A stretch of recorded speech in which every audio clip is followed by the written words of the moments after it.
지금 계속해서 비전 회복 기간을 통해서 매 주마다 우리 5대 비전을 살펴보고 있습니다. 자, 한번 저를 따라합니다. 우리는 행복 공동체입니다. 자, 다시 우리는 예배 공동체입니다. 자, 이제 세 번째, 오늘은 뭡니까? 우리는 어떤 공동체입니까? 예, 선교 공동체로 우리의 비전을 다시 한번 살펴보게 됩니다. 요즘은 절대 상상할 수도 없는 일인데, 제가 고등학교 때만 해도 체벌이 그냥 일상이었습니다.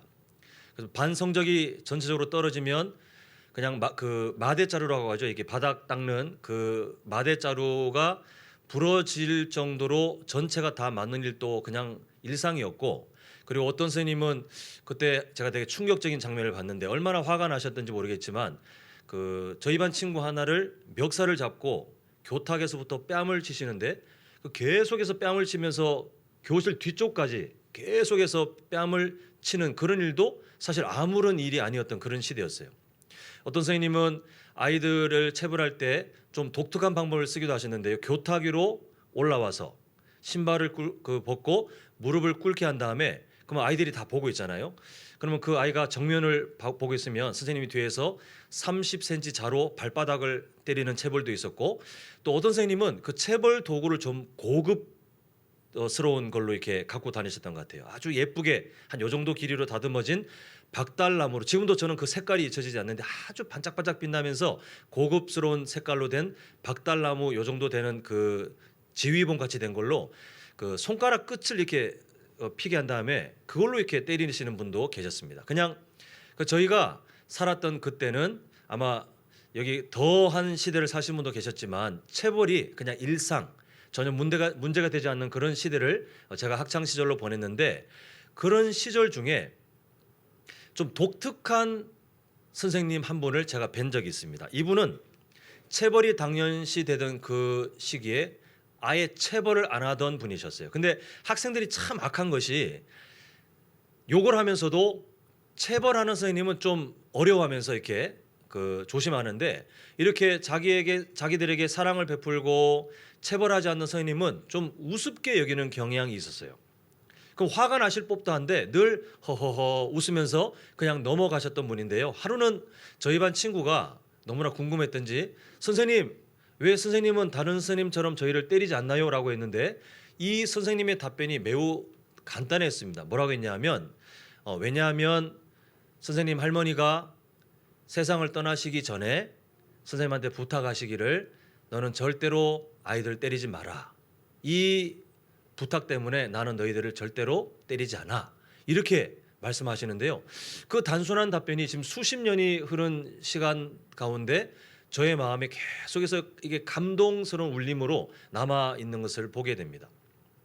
할머니가 남기신 그 유언이 얼마나 중요했으면, 사실 체벌하는 게 더 쉽거든요. 아이들 말 안 듣고 또 뭔가를 끌어내기 위해서 그냥 매를 대는 게 분위기를 잡는 것도 좋고, 또 아이들에게 좀 더 어떤 권위를 세우기도 참 쉬운 시대였습니다. 그냥 누구나 다 했기 때문에 누구나 한 것처럼 똑같이 그렇게 하면 참 편한 삶인데, 그분은 그 할머니의 유언 때문에 그걸 다 포기했어요. 그리고 아이들이 우습게 대해도 절대로 마음 흐트러지지 않고 사랑으로 대하면서 그렇게 할머니의 말을 지켜갔던 것을 보게 됩니다. 오늘 이 선생님을 기억하면서 저는 우리 성도님들께 도전하고 싶은 게 뭐냐 하면, 어찌 보면 참 바보같이 살아가셨던 그 선생님의 삶이 오늘을 살고 있는 우리에게 더 필요하지 않은가 생각합니다. 우리 한번 화면을 보시면 마태복음 28장 18절부터 20절까지 우리가 참 잘 아는 말씀인데요. 한번 같이 한 목소리 읽겠습니다. 시작. 예수께서 나와 말씀하여 이르시되, 하늘과 땅의 모든 권세를 내게 주셨으니 그러므로 너희는 가서 모든 민족을 제자로 삼아 아버지와 아들과 성령의 이름으로 세례를 베풀고 내가 너희에게 분부한 모든 것을 가르쳐 지키게 하라. 볼지어다 내가 세상 끝날까지 너희와 항상 함께 있으리라 하시니라. 아멘. 네, 아까 말씀드린 것처럼 오늘 우리는 5대 비전 중에 지상 대명을 완수하는 이 예수님께서 주신 명령 아닙니까? 지상대명을 완수하는 선교 공동체의 우리가 비전을 다시 한번 살펴보게 되는데요. 지금 예수님께서 이 마태복음을 통해서 남겨주신 그 귀한 명령은 우리에게 그냥 어떤 그 감성적인 말씀이 아니라 아까 전에 선생님에게 그 할머니가 남겨주신 유언보다 더 무겁고 그리고 더 강력한 그런 마음이 담겨진 귀한 명령인 줄 믿습니다. 우리가 오늘 이 예배를 통해서 다시금 우리가 이 주님께서 우리에게 주신 그 말씀이 우리 삶의 방향이 되고 우리의 사역의 방향이 되어서 하나님께서 기뻐하시는 그 삶이 다시 회복되길 간절히 소망합니다. 그렇다면 우리가 어떻게 살아가야 이 지상대명을 완수하는 선교 공동체의 삶으로 우리 교회가 그렇게 바르게 살아갈까? 오늘 본문을 보면 몇 가지 기억할 수 있는 영적인 비결이 나와 있습니다.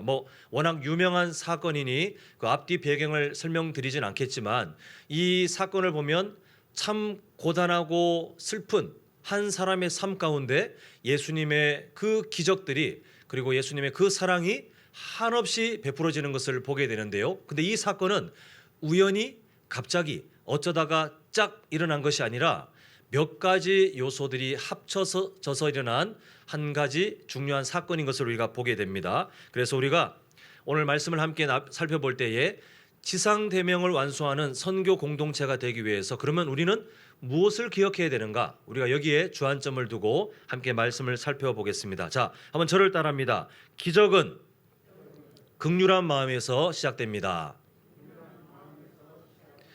우리가 첫 번째 주목할 내용이 바로 그것입니다. 기적은 어디에서 시작되냐 하면 긍휼한 마음에서부터 시작하더라는 것입니다.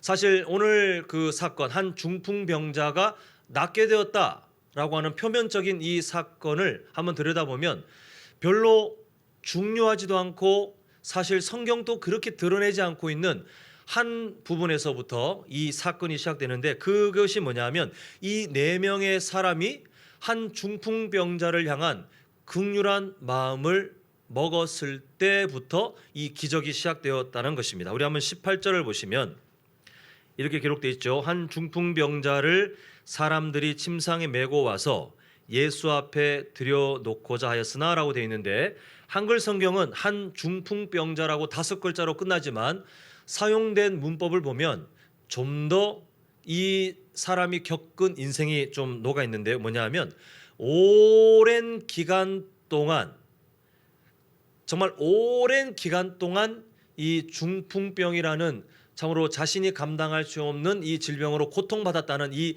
긴 시간과 무게가 이 문법에 녹아 있는 것을 보게 됩니다. 그래서 우리가 한 중풍병자라는 말을 통해서 두 가지를 볼 수 있는데 이 절망적인 상태가 정말 오래되었다는 것, 그리고 두 번째는 이 절망적인 상태를 이 사람은 자력으로 절대 벗어날 수 없다라는 현실을 우리가 함께 보게 됩니다. 오늘 본문의 이 사건은 평소에 쉽게 일어날 수 없는 일이죠. 그런데 4명의 사람이 긍휼한 마음을 가지고 한 사람을 돕기 위해서 함께 그 긍휼한 마음을 품었을 때에 평소에 일어나기 힘든 이 기적의 사건이 일어나게 되는데요. 그래서 이 4명은 하나님께서 주시는 긍휼한 마음을 따라서 함께 이 사람을 돕고자 갔고 또 함께 무엇을 해야 될지 방법을 고민했을 것이고 또 함께 힘을 합쳐서 이 중풍병자를 예수님께로 데려오기 위해서 함께 그 수고하는 것을 보게 됩니다. 우리가 지상대명을 완수하는 선교 공동체로 이 땅을 살아갈 때에도 이 비결은 동일합니다.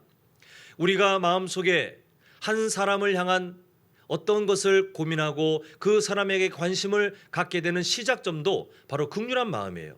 우리가 누군가를 마음속에 품고 뭔가를 하게 되는 행동을 하게 되는 그 시작점도 바로 긍휼한 마음입니다.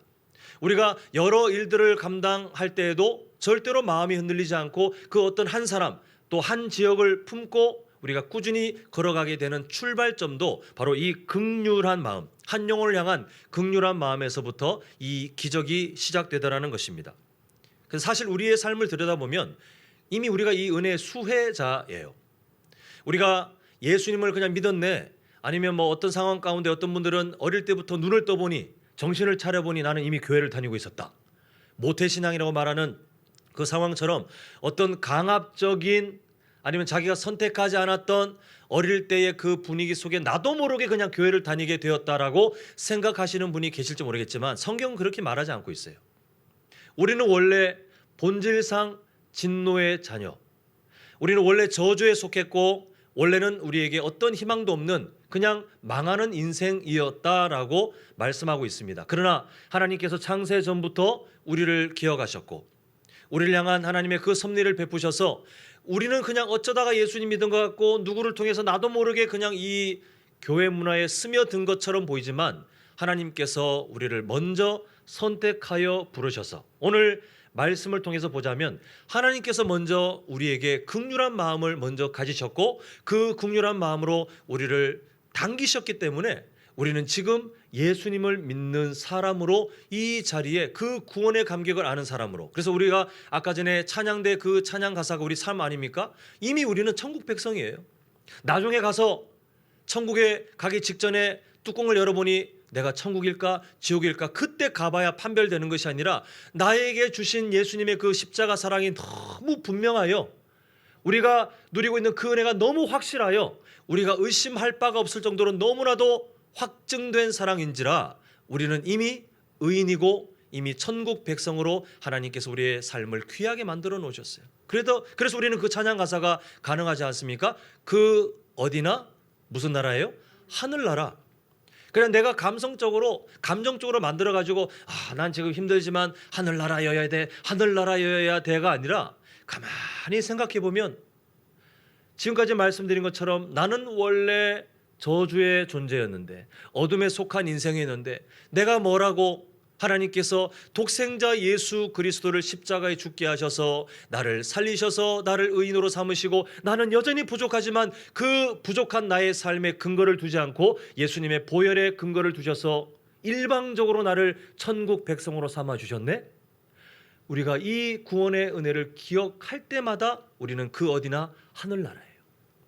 세상 사람들은 누릴 수 없고 세상 사람들은 아무리 노력해도 끌어낼 수도 없는 그 은혜를 우리가 일방적으로 우리에게 긍휼한 마음을 갖고 계신 하나님 때문에 우리는 이미 누리고 있더라는 것입니다.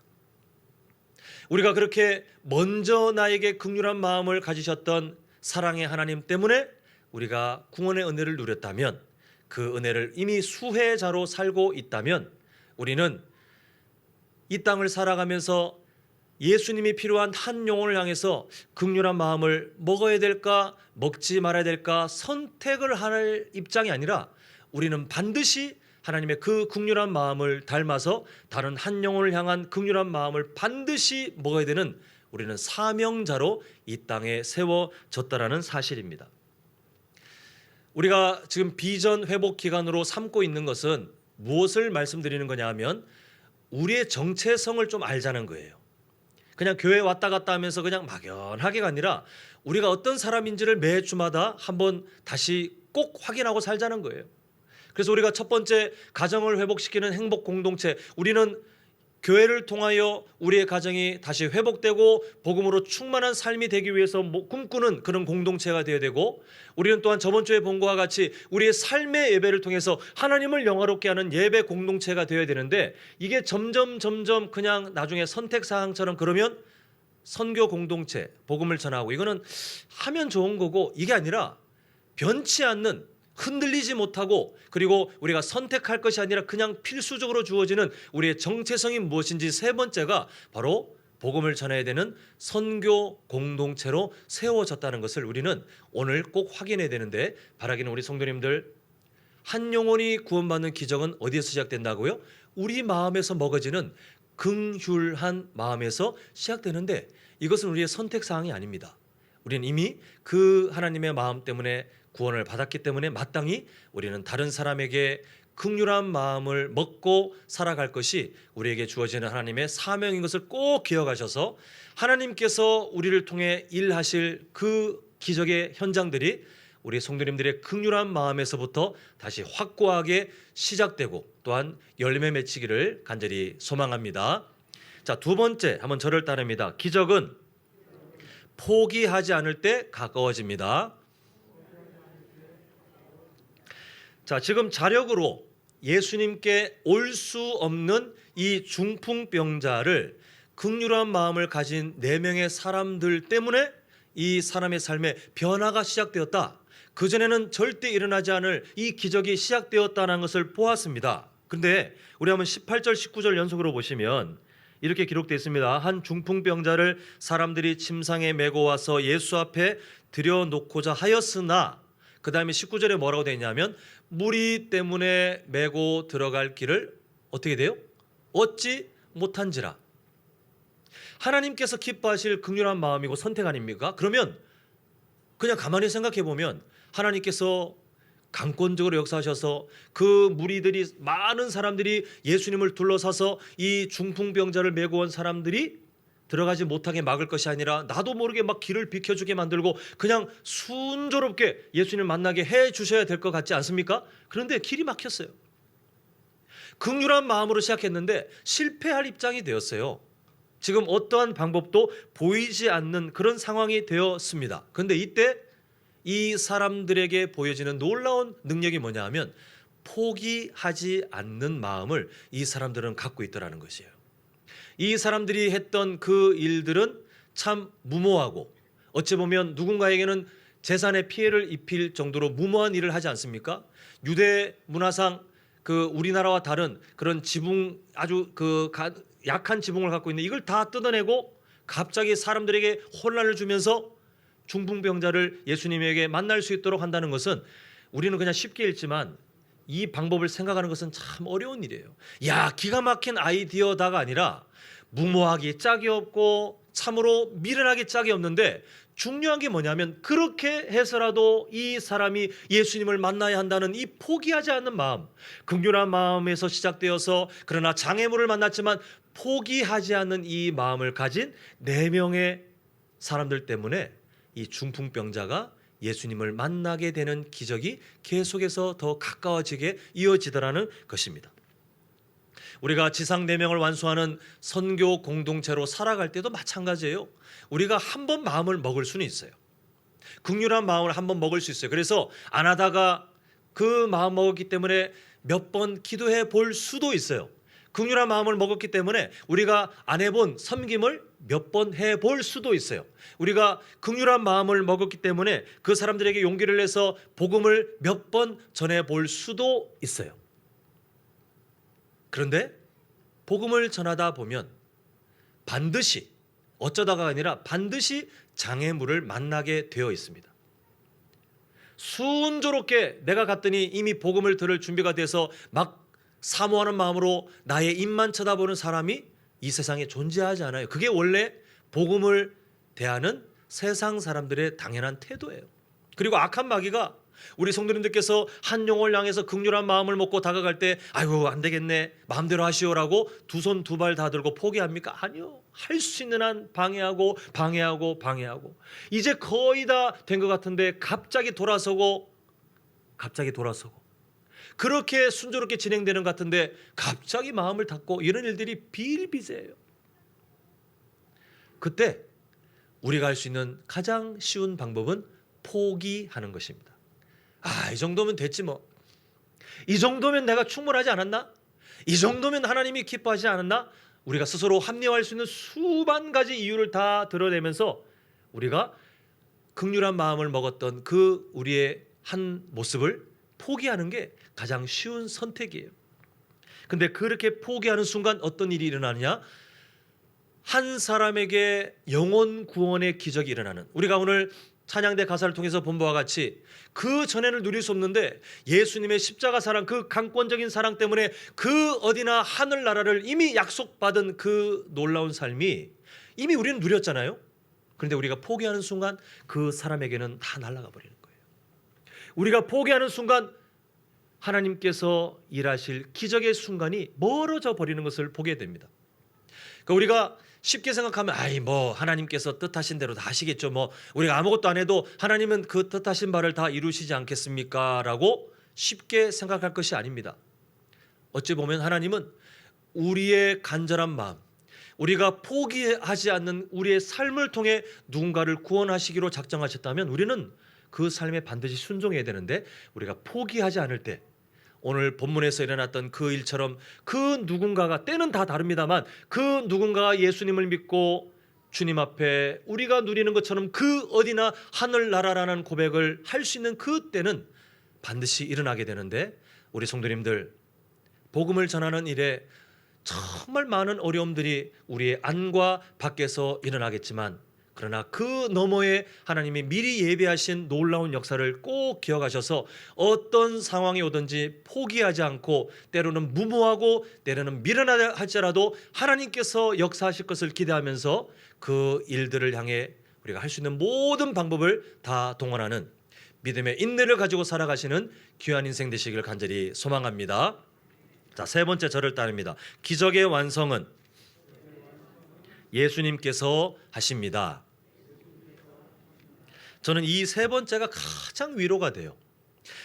우리가 오늘 본문을 보면 중풍병자의 인생 가운데 기적이 일어나는, 그 죄사함의 은혜가 먼저 있었고 그 다음에 몸이 낫게 되는 기적이 일어나는데, 이걸 이룬 것은 4명의 그 사람이 아니에요. 자, 24절과 25절을 좀 약간 길지만 한번 이어서 한번 같이 읽어보겠습니다. 자, 시작. 그러나 인자가 땅에서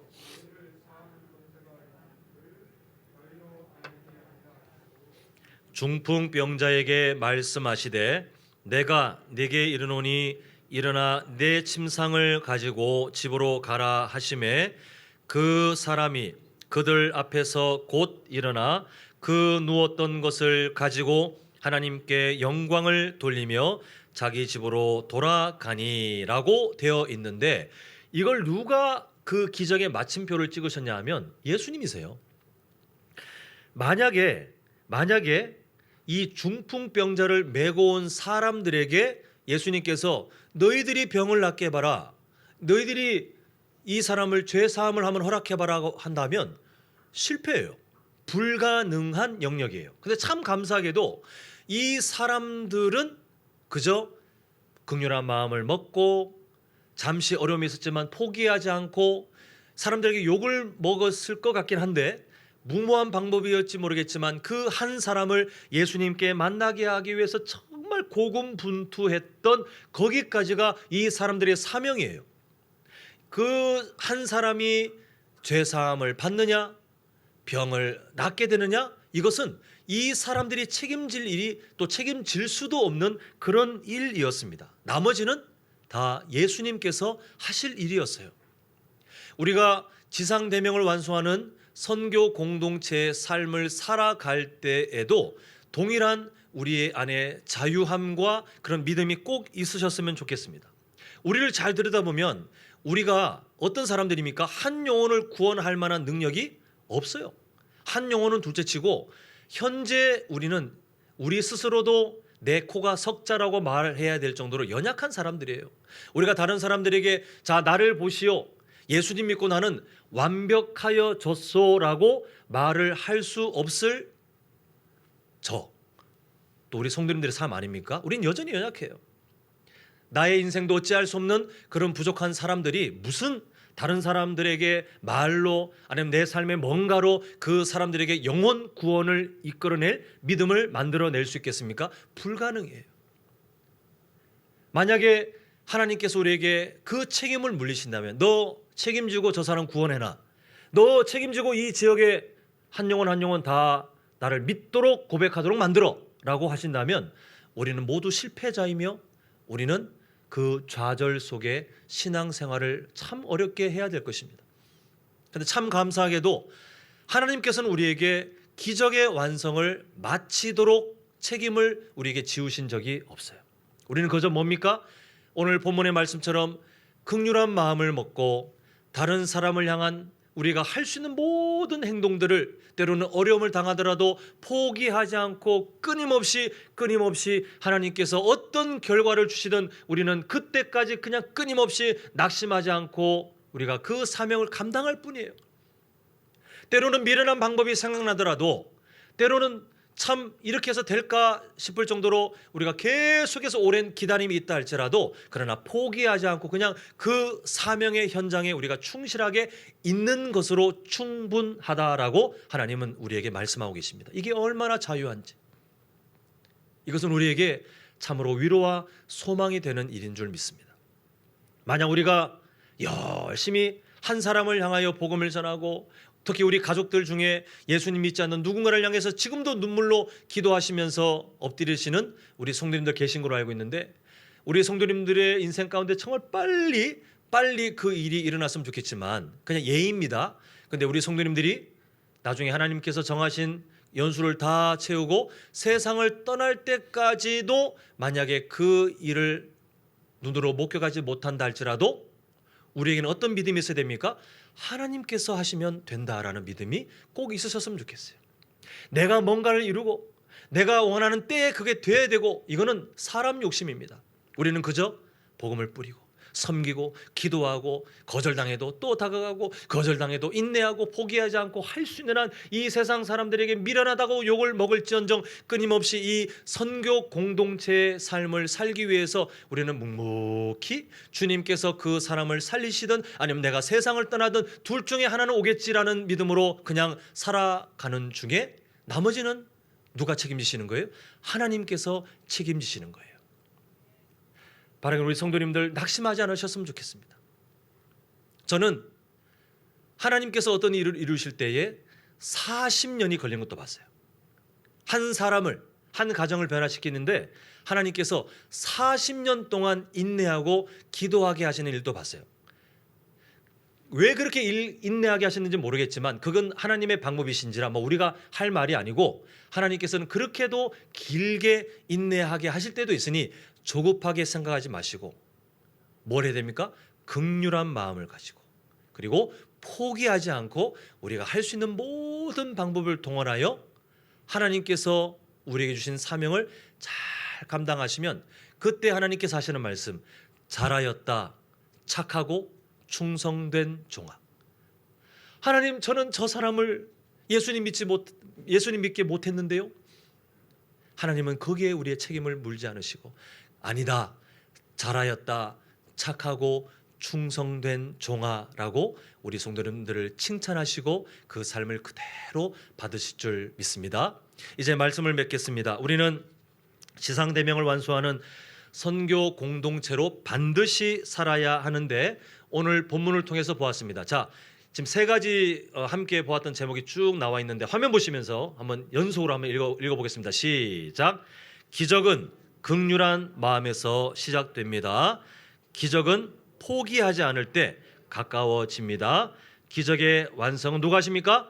예수님께서 하십니다. 네, 우리가 이 세 가지 영적인 비결을 품고 앞으로도 지상대명을 완수하는 선교 공동체가 되기 위해서 우리 개인이 또 우리 가정이 우리 교회가 함께 이 사명에 충성된 종으로 살아가셨으면 좋겠는데요. 이걸 꼭 기억하셨으면 좋겠어요. 그러면 왜 하나님께서는 자꾸 우리에게 이런 부담을 주시는 것인가? 왜 하나님께서는 자꾸 우리에게 그냥 하나님 그 어디나 하늘나라 우리 너무 좋아요 우리끼리 하하호호 이렇게 살면 좋겠는데 왜 자꾸 밖으로 눈이 향하도록 하시고 왜 자꾸 우리에게 부담을 주시고 왜 오랜 기간 인내하며 눈물을 흘리며 기도하게 하시고 때로는 거절당하게 하시고 때로는 뭔가를 할 때마다 실패를 경험하게 하시면서도 이 삶을 자꾸 살게 하시는가? 그 이유는 명확해요. 하나님께서 우리를 무슨 영업사원처럼 우리를 이 세상에 흩어가지고 야 한 명이라도 고객을 불러와라가 아니라 하나님께서 우리에게 그렇게 하시는 이유는 우리가 없어도 한 사람을 구원하기에 하나님은 충분하시지 않습니까? 우리가 없어도 하나님이 뜻하시면 그 누군가를 영혼 구원하시기에 하나님이 충분하세요. 한 예로 사도 바울로 변화되었던 것은 누군가가 전도한 게 아니라 어떤 일이 있었습니까? 예수님이 그냥 강권적으로 만나주셔서 그 사람을 그냥 멱살 잡고 끄는 것처럼 끌어가시니 그 사람이 복음을 전하는 사도로 완전히 뒤바뀜을 누리지 않았습니까? 사람이 하지 않았어요. 물론 몇몇이 돕긴 했지만 그 변화는 아까 장로님의 기도에 반전이라고 말씀하셨는데 그 반전이 일어난 것은 사람이 하지 않았어요. 마찬가지입니다. 우리가 빠져도 우리가 두 손 두 발 다 들어도 하나님이 하시면 되는 게 맞아요. 근데 왜 하나님은 자꾸 연약한 우리를 선교 사명에, 복음을 전하는 사명에 참 우리가 잘 안 되지만 자꾸 우리를 등 떠밀어서 그렇게 만들어 가시느냐 하면 답은 한 가지예요. 저를 따라합니다. 우리를 예수님의 형상으로 만들어 가시기 위해서. 우리 안에 꿈이 있지 않습니까? 주님, 우리의 마음이 예수님의 성품을 담게 해주세요. 예수님의 형상을 담게 해주세요. 우리가 예수님을 따라가길 원합니다. 우리의 기도 제목에 있지 않습니까? 우리가 이것은 타협하지 않고 우리의 필수적인 우리 삶의 방향인 것을 다 알고 계시지 않습니까? 그러면 어떻게 해요? 어떻게 이게 가능합니까? 여러 요소들이 있지만 우리가 긍휼한 마음 때문에 구원을 누렸다면 동일하게 다른 사람에게 긍휼한 마음을 연습해야 되는데 언제 이것을 연습할 수 있겠습니까? 언제 예수님의 그 사랑을 우리가 배울 수 있겠습니까? 언제 예수님의 그 인내하심과 참아주심과 또한 사랑하심을 언제 우리가 훈련받을 수 있겠습니까? 하나님께서는 고인물처럼 우리가 썩지 않도록 하시기 위해서 우리를 선교 공동체로 자꾸 등을 떠미시면서 하시는 말씀이 너희들 그렇게 해야 내 아들의 형상을 향해 자라가며 너희들에게 먼저 복이 된다 라고 우리에게 사랑의 방법을 알려주신 것이 누군가에게 긍휼한 마음을 먹는 것이고 누군가에게 포기하지 않는 마음을 먹는 것이고 또한 그 일은 예수님께서 완성하실 것이라는 믿음을 가지고 우리가 충성된 우리의 사명의 자리까지 잘 감당하도록 우리를 위로하시는 것이 바로 하나님의 사랑인 줄 믿습니다.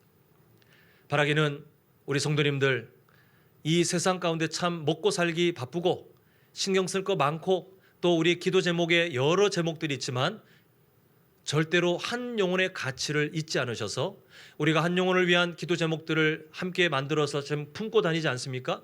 그 기도 제목들을 놓치지 마셔서 또 하나님이 지혜 주시고 마음 주실 때에 행동하셔서 하나님께서 우리를 선교 공동체로 사용하실 때에 충성된 종으로 그 귀한 사명 잘 감당하시는, 그래서 하나님께서 이끌어 가시는 놀라운 영혼 구원의 한 방법이 되는 우리 모두가 되시기를 간절히 소망합니다.